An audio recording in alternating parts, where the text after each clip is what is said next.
The thing that freaked everybody out was DeepSeek breaks the economic model as opposed to the technology model. They're basically coming in saying, we can do everything you guys want to do now and cheaper. Oh, by the way, we're working with NVIDIA on it. I don't need to build 10 data centers to put a $400 billion investment into infrastructure. Maybe I could do it in one data center and have the same functionality. That breaks both the PR model and it breaks the economic development model and it breaks the whole Stargate. Here's why we're putting this money into the country. So it causes you to stop and question. Welcome to the Threat Show. I have with me my co-host, Chris Wilder. We're going to dive into a few of the top threats today. There's also a lot of new topics coming out around AI. As well as wake up world, China has technology too. Who would have thought? It's no secret. I don't know why people think this is some groundbreaking moment. We're going to talk a little about DeepSeek. Good Lord, I have no idea where to start today because this has been an incredibly transformational month. I mean, DeepSeek has shaken up a lot of people, shaken up a lot of different things. But the other side of that too is consider the ground shift in cybersecurity priorities and focuses and kind of the new administration coming in and kind of seeing these new faces and the new juxtapositions of what we had before to what we have now. And we're Let's start there. Let's go to the new administration and what we had before and where we're going. Yeah. Your 2 cents in that because you worked with the government a long time. Yeah, I know, a long time. It's interesting because I've been a fan of Jenna Easterly for a while at CISA, the Cybersecurity, Information Security, and Critical Infrastructure Group. And that place was designed basically to correlate all of the threats that are coming in, both physical and cyber and all the above. The sad part about it is it became incredibly politicized, like a lot of the intelligence agencies that we work with. A lot of the everything tends still to be very proactive within the agencies. And I think the groundswell that's happened within the government is they've realized we don't need to be reactive anymore. We need to be proactive. We need to understand what's going on in the world. Part of that is intelligence and the government agencies all built their own garbage. I hate to be blunt, but that's exactly what they've done. They've built a whole bunch of garbage that gets garbage in, garbage out. And so you're not really doing a service to the federal government. One of the things that I've been advising and discussing with our various different agencies is how do you take this information and go away from the buzzwords and get away from the propaganda that's out there in the world that a lot of the commercial organizations are doing. But how do you put up a mechanism where these groups can get away from, and I'm probably a little heresy about this, but these guys are so reliant on CrowdStrike, SentinelOne, and kind of all the big vendors out there and the Palo Altos. There is an appetite out there for a lot of the smaller startup companies that are out there doing some really innovative things. How do you get access to those people without going through FedRAMP or going through CMMC? Or how do these guys get access to companies like Fletch or like BlackFog or like Island and all the really kind of cool, smaller technologies that are finding their way where they could have a big impact on what's happening both internally and to their external resources? I hope that this groundswell is going in our direction in terms of finding out the little guy and helping him to solve very big problems. But I'm optimistic about this. And the conversation. One way it goes with the big businesses, like, hey, we got homes, we'll keep our business. Or I see another way it goes where it's like it's time to disrupt things, it's time to disrupt programs, like things like you brought up CISA. I look at Fletch and like Fletch is always ahead, 5 days or more. And we're very open about the things we do, and we've done the research to prove it. And it's like, well, why don't you have a startup like us that can do it at a fraction of the cost of a government organization or fraction of the cost of these big guys who have massive sales forces to support and get us deeper in these places, because it's like we can help and we can help everybody be ahead and be more proactive. But it really takes a shift in mindset. I am optimistic that it's starting to happen, but it really requires the right influences rising to the top. And then historically, what has happened is the folks with the biggest dollars rise to the top. We've got to get past that because you're right. Typically with the federal government, it's been kind of a quote unquote boys club for those few companies that have the capital and have the ability and the resources to be able to manage that world and navigate that world. Smaller companies have just as valuable technologies and they're amazing things that they just don't have the resources, the partnerships, the capital to be able to go and get a FedRAMP certificate or get your CMMC or, God forbid, SOC 2. They don't have the resources to be able to do that. But there's a lot of stamps. Most of those are not actual, like, oh, yeah, I do good cybersecurity. It's like, oh, they jump through hoops. Yeah. And you get a lot of guys that come out of that world that want to go to startups. They want to go to these small elite teams to solve very big problems. And I think that there's an appetite within the government right now, the US government specifically, to look at these technologies and have access to them, be able to see, can this fit my environment here? So we're moving away from this kind of monopoly game to maybe we're playing Tetris now. You have to find the right pieces to fit the right solution. Whereas, you buy Boardwalk and you make your money. And that's where I see the CrowdStrikes and the Sentinels. And you know me, I tend to stupid analogy, but that's what I think, because I think the Tetris analogy is exactly what we need right now. That's the approach because not one company does everything incredibly well, and not one company does, well, some companies do a lot of things incredibly bad. But there's companies out there that they're working on those integration points and they're able to do something very specific, but they can't do it at scale. Mm-hmm. And they need a partner like a US government say, I need this, and this problem solved. And it may not be just one vendor that does it. It could be 10 vendors. But the problem with those 10 vendors is it's really hard to get a relationship with the government to be able to do that. We've got to get past that. That will open up the innovation channels to really start getting these guys to start working because if the government and some of the big, large enterprises are actually starting to take on this challenge in terms of looking at some of the smaller companies, I think it makes the industry more viable, much more. The viability of it is going to be amazing. Mm-hmm. So I've said a lot. So Yeah, I think I'm on the same page as you. I think I'm yeah, optimistic about the shift. I also see so much influence from big business, and let's hope that it's just too let's hope much. we don't end up like Russia with the oligarchs rising to power because everything gets privatized. Let's hope we actually see this innovation and this mixing that it really is American and special to us, and we're good at this. So we just got to remember what we're good at. We're good at bringing those innovative ideas and that scale of the American might together. I'm optimistic too. So DeepSeek. I've been in AI a long time. It's interesting. What's always been interesting to me is when things just pop like this. And it's not that revolutionary to me that this would happen. In fact, it's been happening for a long time. I remember a conversation I had with a very famous AI individual, Kai-Fu Lee, a while back. She's like, the difference between you guys and us is we've been using AI for a long time for practical uses like industrial machines. And you guys are using it for all these fun things and cute things that are coming out right now, to paraphrase. But things like DeepSeek coming out the way it did was so well planned. It shows how much might they have, the Chinese complex, and how when they want to get something out, they'll be at the top of the App Store. They'll make sure it's in every media outlet. They'll make sure that the social spheres are exploding with it. They don't need TikTok, man. They can do whatever they want. And this is a huge cyber risk, the fact that they can do whatever they want, whenever they want to the American psyche. No American company could launch this way. No American company could sink a stock like NVIDIA the way they did in one day. Nobody could create such a mass hysteria across the tech ecosystem. And I think that people building with DeepSeek, fine, it's interesting. That also has worries, but that's not nearly as interesting as the fact of this is just a sign of like, guys, we're not the only ones at this rodeo. And let's do something practical with this stuff. Please stop just, oh, well, what if and what if and what if? It's like there are those of us who actually practically do AI products. And then most people are like kind of like surface layer stuff. And it's like, okay, it's great. Yes, it could be a threat, the technology itself, but they're much farther ahead than we want to give them credit. We're really good at the 1 to 100. They're good at the thousands, a million.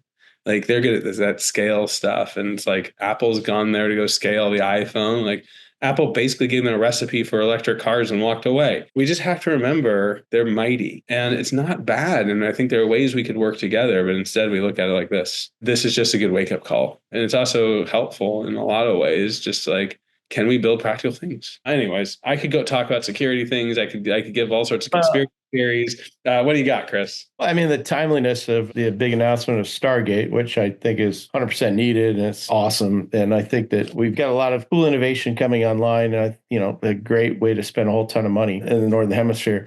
And then immediately after that, DeepSeek came out, and the thing that freaked everybody out was DeepSeek breaks the economic model as opposed to the technology model. They're basically coming in and saying, well, we can do everything you guys want to do now and cheaper. And, oh, by the way, we're working with NVIDIA on it, which I don't think NVIDIA was actually prepared to defend that position, but it was a big statement. The reason why it's the threat that it is, it's not a tech threat at all. It's an economic threat. I don't need to build 10 data centers to put a $400 billion investment into infrastructure. Maybe I could do it in one data center and have the same functionality. That breaks both the PR model and it breaks the economic development model and it breaks the whole Stargate. Here's why we're putting this money into the country. So it causes you to stop and question. which I think is use cases for AI that it cannot do, and some of the that's why I think we need to remember there's super cutting edge things. It's not going to be able to do those cutting edge things that really foundational research. But for more run of the mill tasks, it can handle it. And as a practitioner of this stuff for a long time, it's like I joked when the world moved to this world of LLM crazes. I had used many more traditional NLP techniques and historical technologies I created because LLMs are always too expensive.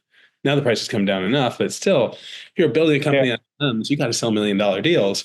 And so it's actually a fallacy for people to think they can use generative AI and actually build a typical SaaS business. We need things like this. You'll see a US equivalent of it. In fact, you'll probably see it from the major players. I think it's overall a good thing. I thought Satya Nadella really did a nice overview of how we needed this. And now he's such a wizard because he is invested in this whole other side. He is. I think you're absolutely right, Grant, because I think the DeepSeek was a wake-up call. We can get there quicker. We can get there faster. Maybe the functionality is not there tomorrow, but it'll be there. But we're building capacity to be able to do that. And we don't need to do it at the huge ass investments that they're telling us we need to have. But that being said, for now, we're going to have to continue down that road to have that infrastructure out there. And granted, I'd love to see the infrastructure coming to Texas and especially my part of the world. But outside of that, I think the economies of scale, they're going to adjust themselves very quickly. And I think DeepSeek is a really good way to kind of give you kind of a financial wake-up call as opposed to a technology wake-up call, because they only support the basic AI right now. But they're saying we're going to do all this other great stuff. They're not there yet. Neither are we. I could do it, better, cheaper, faster. You're going to have a better mousetrap. But I go back to all my years in AI, and I agree with you, it's an economic thing, more of a what if economic thing, because we're going to build all this infrastructure. And I think if you look at most uses of AI right now, we barely scratch the surface of it in industry. And a lot of it's the big consulting firms and the hyperscalers really pushing like the what ifs, use us for this kind of stuff. You're not seeing enough practical applications. We're just starting to scratch the surface. And so my other take is like, can we just please focus on like innovating and focusing on some real practical use cases? We don't need to overbuild, guys. We need to like, whoa, that actually exists. Whoa, that actually works. I've been doing a lot of work with a lot of the major companies lately as we integrate Fletch into more things. And I'm like, wait, you guys are supposed to be one of the leaders of this. And you have all the data centers on the planet at your disposal. And you have tons of engineers and your thing's only this good. And your ads say it's this good. So I think we have a world that's kind of like very disproportionate right now and a lot of hype still. And so in a way, it kind of helps poke a hole in the hype bubble. Maybe it's good for slowing down environmental like stuff. Like we have to win this arms race. Maybe it kind of helps the environment a bit and so people take a step back. I don't know, Chris. There's a lot of maybe good things that come out of this. You're not going to win the AI argument with LLMs. I'll tell you that much, because that's where the conversation is coming from. It's like, oh my God, my kid's using LLMs to, ChatGPT to write his research reports. And it's good for them. It's stuff that we can understand. It makes my job easier. It makes your job easier. We've been using machine learning since the 60s. And a lot of companies right now, they mistake AI with machine learning, and it's just machine learning. Everything is, including this DeepSeek machine learning. Well, DeepSeek the same way, yeah. But DeepSeek led with the LLM, with the learning language model. So now it's just basically ChatGPT, but Chinese and free. And you can only use it until 5 p.m. because it gets timed out after that. But believe me, I've been playing with this for a bit.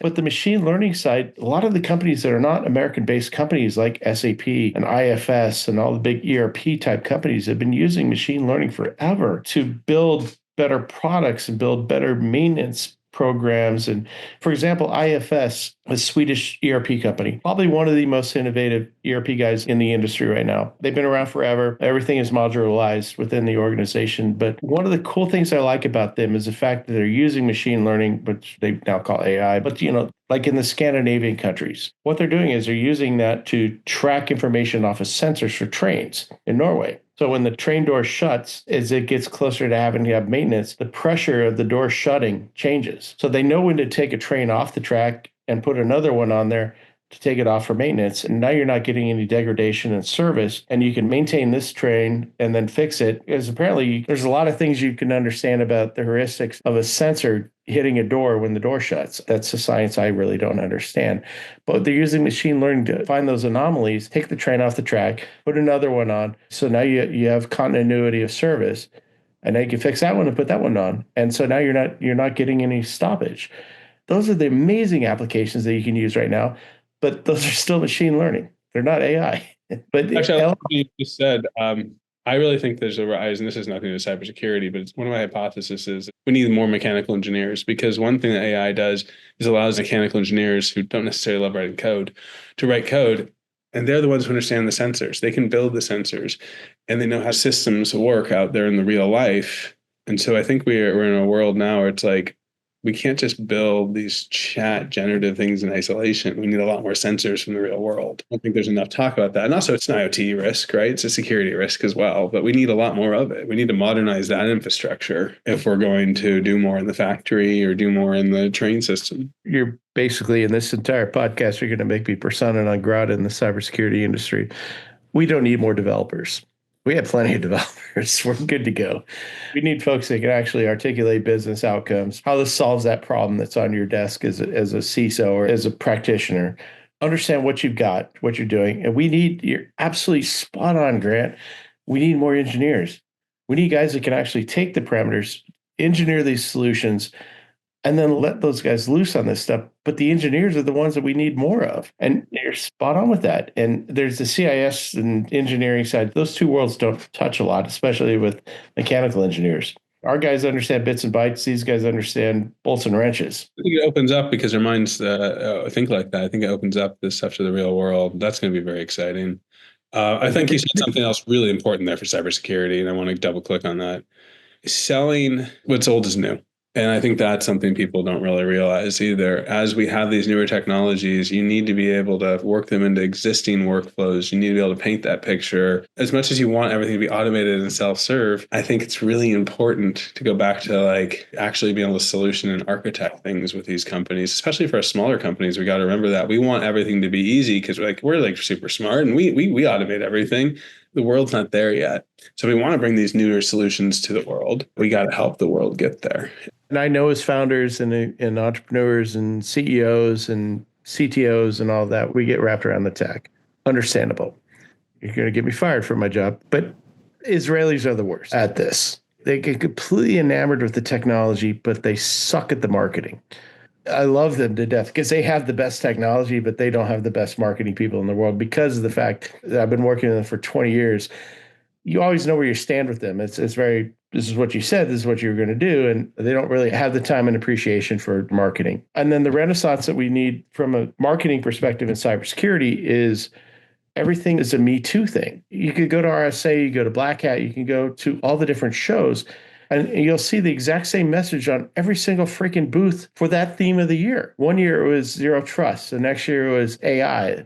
Third year was quantum. I mean, go down the list. Every single one of these companies has a solution for that. And it's a lot of Me Too stuff. There's got to be a renaissance in marketing in cybersecurity that talks not so much about how we do it, but the outcomes. And I've been on your ass about this, and everybody else I work with, I'm on their ass about this. Okay, how do I use this? If I'm a marketing, say I'm an oil and gas guy, or I'm a medical device manufacturer, I'm doing this and this. What are the use cases that I can have with this solution? And how's it going to protect my organization? Just answer those questions. And if you say, well, your buddy over here, this is what he did using kind of the pure marketing side, I'd be like, I'll be more apt to trust that as opposed to, well, we do this, we'll protect all your endpoints, we'll protect all this. And, it's very generic solutions. Oh, by the way, we use AI to do it. I'm like, oh, and you'll be quantum ready because we deal with TLS encryption. Practical business people don't understand that. They don't care. They just want it to be done. They say, okay, well, Bob over here said this is really good. I need to put you in my environment and replicate that. We don't do that. Well, I think a lot of the time these things do get sold. A lot of these Israeli companies you're mentioning, I do see them end up becoming some of the first things get bought by CSOs because they start getting talked about in chat groups and stuff. But they don't really implement it. They may have good tech, but it doesn't actually get implemented well. But they do claim the revenue, and then they do get the next round and the valuations. They have that game down, man. They have that game down. So this show's about threats, and we're talking about the industry as a whole a lot. I think we have some listeners that love to know what our top threats of the week are. Guys, for that, you actually have the Fletch product to get into, and we actually give you a daily feed for it. But Chris and I have chosen a few that are interesting today. One that's fascinating to me is Inc., the Lynx ransomware as a service group disguising itself as a highly organized entity with a structured affiliate program. I just think this is freaking brilliant. Have you seen this one, Chris? Have been tracking them, and they are everywhere in my threat intelligence feed. It's brilliant. Like this is a real business, and they think about it like a real business. And this is not how cybersecurity practitioners are taught to think. It's like so fighting against this is very difficult. Yes, because of the fact that they're largely nation state sponsored. That's number one problem. The other side of that is they're incredibly indiscriminate about the industries that they go after. They just go after anybody, anywhere, which is more traditional cyber threats, which was, a lot of these bad actor groups, they were incredibly indiscriminate about what they got into. They didn't even know what their target was until they got into it. That's kind of going back to what you just said, basically going orange is the new black. We're getting there, and that's what they're doing now because they're doing shotgun blasts as opposed to very strategic blasts like Lockbit and all the other guys, those actors out there. So they've got nation state money behind them. They can afford to do the big, broad, wide sweep and pick up what they can. I think we're going to see more and more of that, unfortunately, because it became very sophisticated, very honed in on government, healthcare, education, financial services. Those are the big four. But now we're just Lynx is picking up everybody else, and that's the problem. I think the things that people can do is like have good hygiene. I say this every single show, but it's like get your multi-factor in, get your advanced detection going, prioritize that security awareness. This is just like if you have good hygiene, good preventative measures, I think they won't get you. Agreed. I think MAFA is one thing, but adopting a zero trust stance is the one thing that you could just understanding what it is. And a lot of people think zero trust is just MFA. It's not. It's all the above. So I agree with you, but I disagree with you there because we need to kind of think past that. We need to think more strategically because if we're not, they are. I could break MFA all day long. I can take credentials. If I want to take yours right now, I could, but I'm not going to. But that's the point. It's become old hat. Yeah, I think your point about zero trust is well taken. I think people don't understand that. We could do a whole show on zero trust, but why don't you give a definition of zero trust quickly? So zero trust is basically active identity. So as you come into an organization, you're trying to trying to log into a system. A lot of ways to do that. You got MFA, which is multi-factor authentication. A lot of companies use VPN. Some companies use reverse proxy. Others use things like VDI, virtual desktop integration, those types of things. And that was the typical stance coming into the zero trust world was how do you get in the organization? The organization doesn't trust you already. So always have to authenticate over and over and over again. But now that we're getting into more distributed and folks in the field and we're kind of looking at regions and behavior and analytics, those are the things you have to have systems in place to be able to analyze, authorize, and authenticate people that come into the organization. But then 10 minutes later, you do it again. 10 minutes later, you do it again, whatever that litmus test is. So it's always making sure that you're re-credentializing, re-authenticating yourself in the organization so that you can have access to the tools that you need. Very different than what we have right now with like Active Directory, where I log in, I know I have access to all these things and it won't go away. But zero trust is, yeah, you're good up to a point. Then you have to go back and do it again. So it's annoying and it could be cumbersome for a lot of companies, but it's getting to the point where now it's transparent. And as long as nothing heuristically changes, we're good. So I want to talk about CVE 2024-12-857 because it's another WordPress one, man. And it's just like, oh, how many times do I have to see another WordPress theme vulnerability? And this one like allows you to take over one of those popular themes, this ad forest theme. And it's just like, please stay on top of your WordPress updates. It just drives me nuts. And it's like to think that continues to be such a massive portion of how threats get into businesses. It's like WordPress is a beautifully amazing product. You just got to keep it updated. Challenge with WordPress is enterprises don't use it. And what I mean by that is a lot of small, mid-sized businesses that use WordPress. Yeah. Small, mid-sized businesses typically don't have cybersecurity hygiene. It's another credential on your network. I can log into WordPress, and as long as I have admin credentials, I can update a website. That's easy. It's a very interesting attack vector, especially when you're dealing with third-party solutions, like credit card payments, employee information, PII, those types of things. It could be a medium target for you. And I think we're seeing a move away from WordPress, but it is such a good product. It's a really good product. It's incredibly insecure because you don't give credentials to everybody. You hack one credential, you can pretty much hit everything. And WordPress doesn't have a lot of security built into it. If you don't have good password hygiene and you don't have MFA on your WordPress, you're a target. Guys like GoDaddy and all the big network solutions guys out there that provide the DNS work, the domain work, where you can register a website, that's what they use. And most people don't have the sophistication. If they're using WordPress, they don't have cybersecurity sophistication to be able to protect it. So juicy target, easy to do.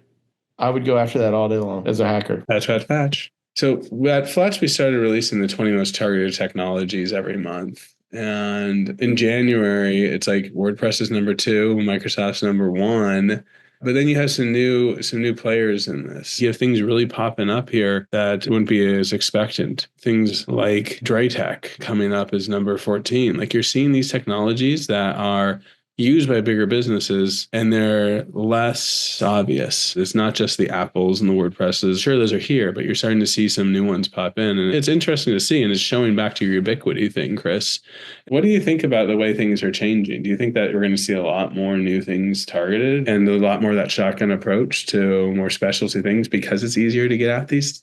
I think the bigger targets are going to be dealt with by the nation states. And nation states, what I mean by that is like Lockbit has rolled up into a nation state. The governments are rolling these groups into the fold. So they're acting like VCs. I think the big scary right now are the smaller, nimble, want to make a name for themselves actors that are coming out like Lynx.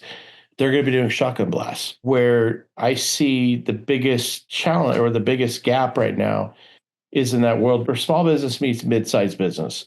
That gap right there is beautiful because they don't have the budget to be able to invest in cybersecurity infrastructure, and they typically invest in hiring and sales and all the growing the business.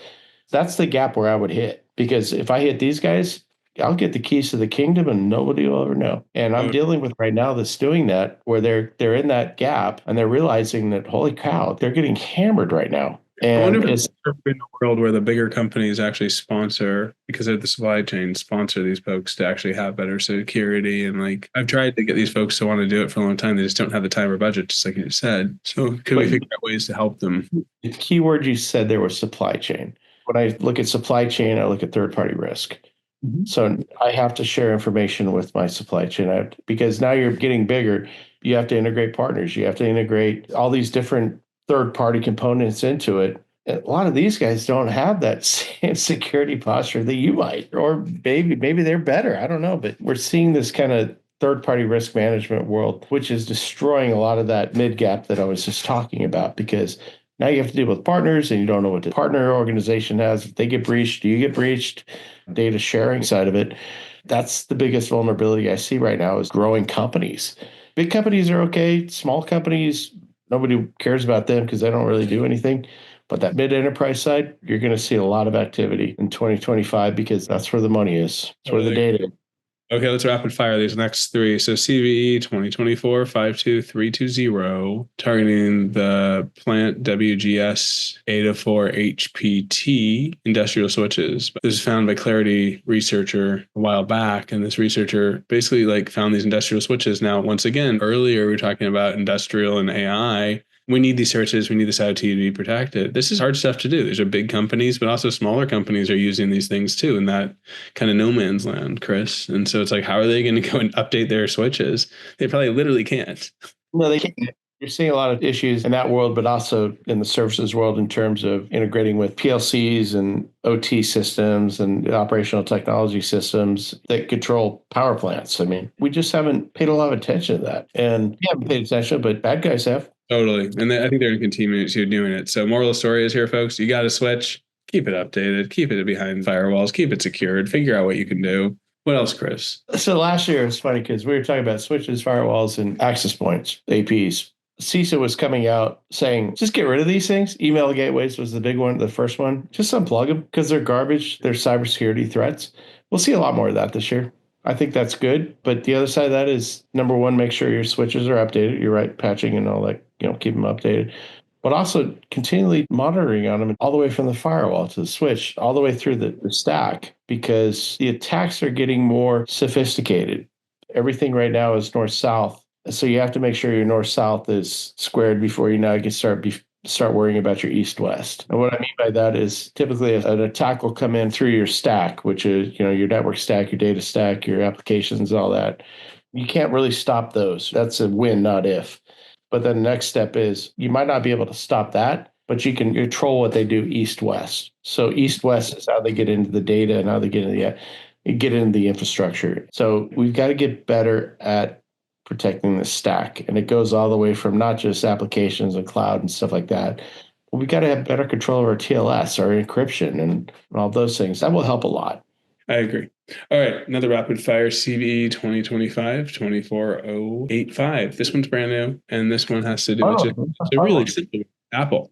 It's like, good job. Just update your Apple devices. There's little you can do with such a closed system, but just keep an eye on updating things, right, Chris? And what else can you say about something like this? Yeah, just Apple.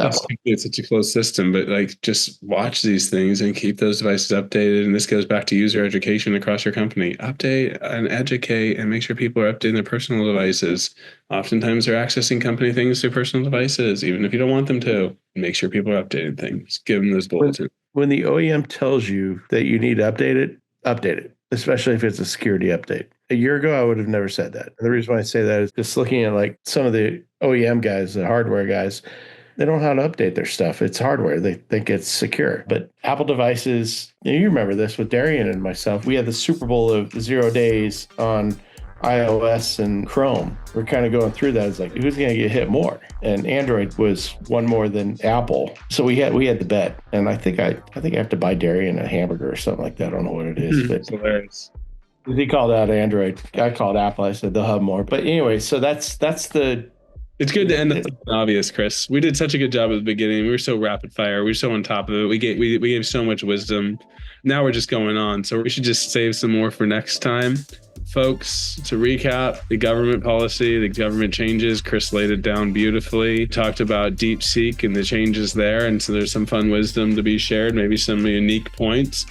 Then we went into some of your best practices like we always promised to do. The world's changing. We're here to be your shepherd and help you there. And we'll look forward to the next show. Thank you guys so much. Thank you, Chris, for laying down so much wisdom. Thanks, y'all.